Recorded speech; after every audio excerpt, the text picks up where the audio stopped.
This video, I was going to show you my setup, how I use Linux, and everything in between. However, just a few days ago, my NVMe drive decided to blow up and stop working, and my computer could no longer function as before. Now, let me give you a little backstory. How did I get this computer? I bought this thing a couple of months ago from a guy on Facebook Marketplace, and when I was buying it, it seemed fine, and it was. Now, what's interesting about it is the kind of motherboard that it's using. The motherboard and the CPU come together. This is something they call a laptop as a desktop motherboard and CPU combo, where the CPU is soldered onto the board. You cannot separate them. It's usually cheaper because it's not a full-on desktop experience, but it does the job well. However, the thing that I did not know about these motherboards is that they do have some issues, in particular in how they distribute voltage across the board and so on. Now, at the time, I thought it would be okay, and I wanted to try one of these boards because I've seen variations of it, especially for NAS builds. So today we have something more interesting. We're going to be rebuilding my PC, and these little guys will help us do that. To start with, let's clear up some space.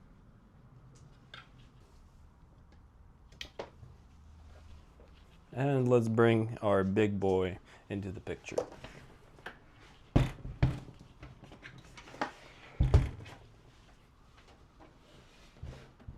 There we go. Let's disconnect all the things from the back. And here we have it. Now, this is a Lian Li A3 mini or micro ATX case. All right, let's open it up. Probably to make it easier, we'll just put it down on one of the sides. Let's start by disconnecting all the wires. All right, we got all the power cables out. Let's disconnect the final wires here at the bottom. That's all good. The fans are all disconnected. And while we're here, I'll also remove this fan.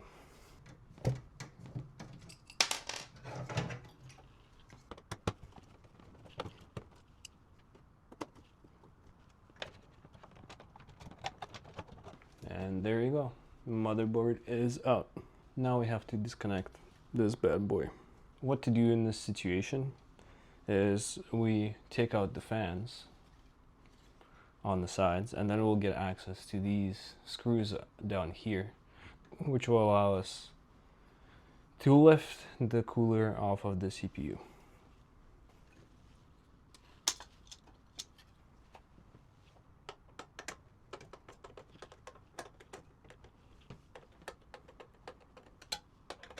So here's the motherboard in question. Now that you can see all of it in its glory. As you can see, it has a lot of SATA ports, which is pretty nice. So do I think this is a bad motherboard? Not really.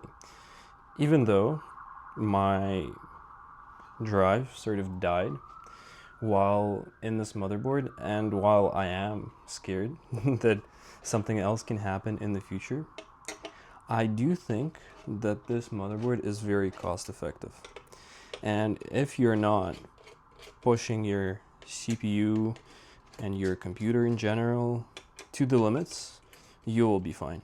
I did gaming on this just fine. I did coding on this just fine.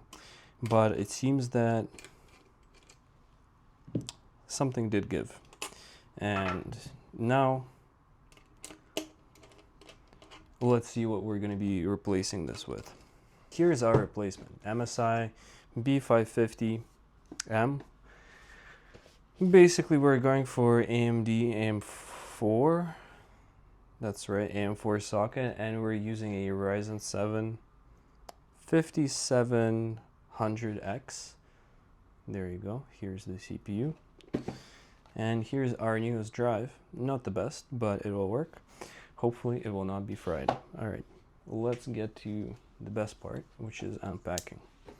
I've been saving this up while the packages were arriving so that I can share this with you. Starting with our CPU. Oh, there we go, a bunch of useless stuff there. There it is. Alright, let's put that to the side. I believe this just opens like this. There we go.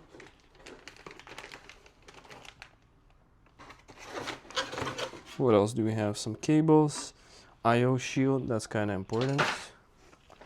Let's grab the I/O shield. Has the Wi-Fi antennas. I do have a Wi-Fi adapter, so I don't know how useful this will be, but good to have them just in case. And SATA cables, yeah, don't need them. What are these? Don't need them. Perfect. If you've never done this before, I implore you to watch a better video on how to do this, as I'm not an expert, but basically for AMD CPUs, they have these pins and you don't want to get them bent. If they're bent, you're kind of screwed. So you grab your CPU, you find this triangle over here, you go to your socket and you find the triangle. If we just drop it in, it should almost fit naturally.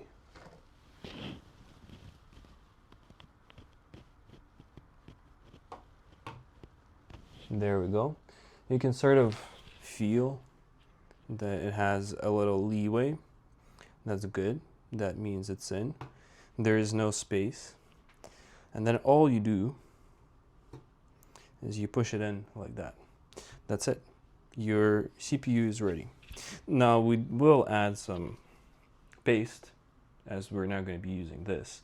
I will have to clean this off and put new paste on. Alright. Now that we have that, we have our RAM. The problem is I don't know which lanes to put it in. So this is one of those times when I have to refer to the guide, because I don't want to Google anything. Alright, a bunch of useless information. Useless information, useless information. Did they even tell you this? Memory. Wow, they don't tell you. Alright. And the recommended thing is to start with DIMM slot 2. So we're going to do that. This is our second DIMM slot. Make sure this aligns.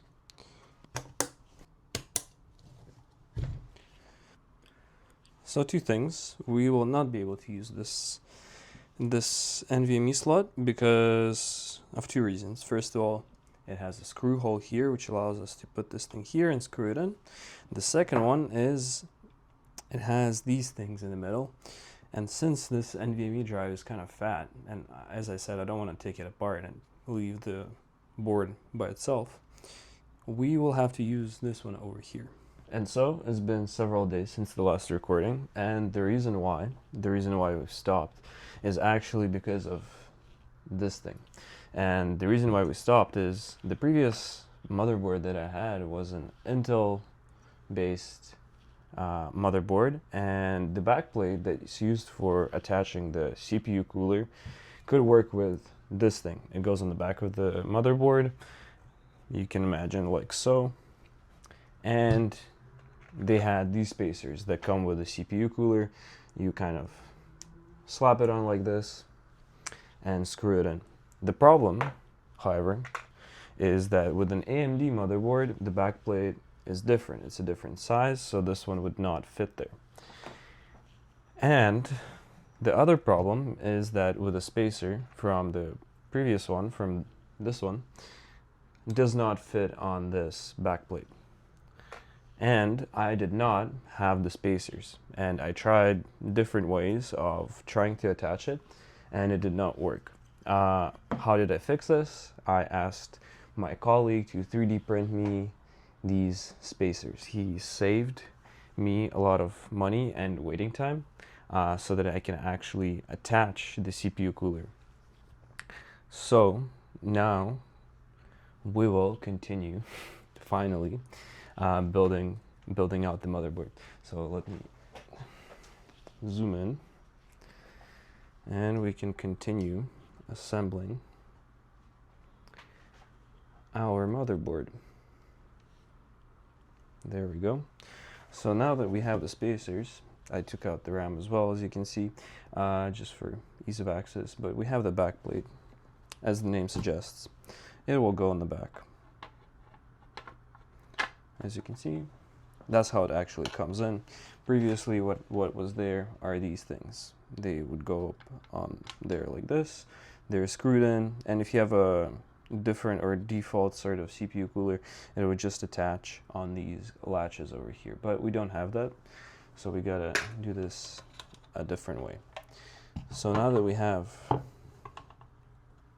the back plate, like so, we can take our spacers, amazing 3D printed spacers, we can just throw them on like so. And I hope that's fine. I hope I don't have to press anymore. There we go. Maybe a little bit, just to make sure they're in there.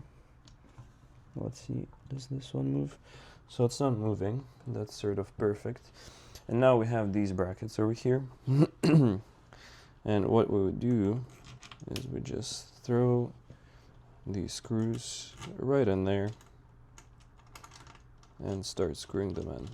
Now we have the brackets screwed in, and I'm just going to fit test this.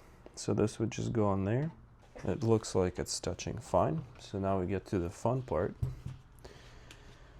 We grab our thermal paste. As you can see, I'm using this SYY157. I'm not sure if it's, I don't know what it is or how it works, but I think it's better than the default, at least, that comes with these in the pack. These are Thermalright Peerless Assassins, if you're interested in getting them. They're pretty cheap. So we have this, and then you do your favorite design. All right, let's slap this on. So we have it on there, and we can start screwing it down. Now we've got our CPU cooler in there. It's connected tightly. If you can see that over there. There is a little bit of thermal paste kind of there on the lip. Maybe what I should do is clean that up. So I've cleaned it up, as you can see. That's cleaner. There's nothing on this side really that's truly sticking out. So now that we have that, we can finally reinsert our RAM. There we go. Remembering we have to put them in the correct slots.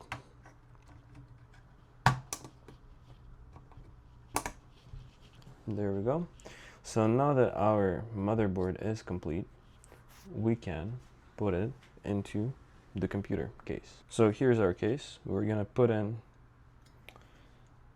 the shield, the I/O shield, and now we can put in our motherboard. Just make sure all the wires are out of the way. Slide it in carefully into the case. Now we have to find the correct alignment for all the screws that are there.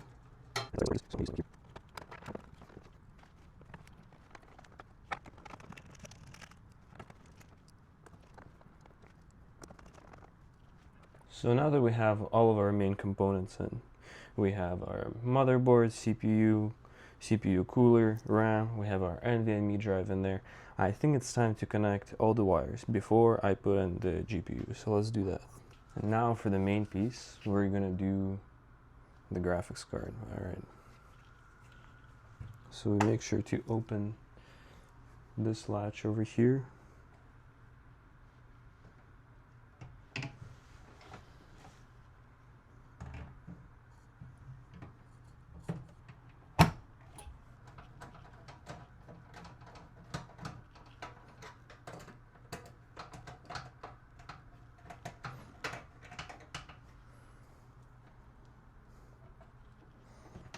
There we go. Now we can say that this is basically complete. Alright, so I have actually misled you. And before we're done, we actually need to put in all of our fans. Now we can say that we're done. Let's put our graphics card back in. And now, let's boot into the BIOS. So now, if we've done everything correctly, we should be able to power this on and see something on the screen. Let's see.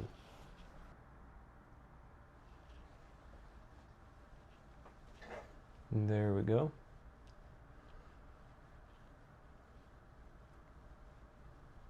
And we're in BIOS. That's amazing. We can check our CPU information here. We can check our memory. We can see that we have 32 gigs of RAM as expected. We can check our NVMe and we can see our Lexar SSD worth of 1 terabyte. That's amazing. We can see our fans.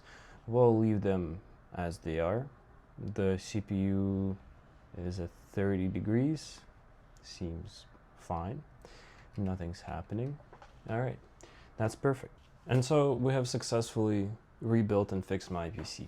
I think that was the goal of this video. I was going to do a whole setup video about how I use Linux and so on, but I think that will have to wait until next video. I will be filming it right after this one, so hopefully it will come out soon, and you'll see how I go from here to how I design, code, and do all the other things on Linux. See you in the next one.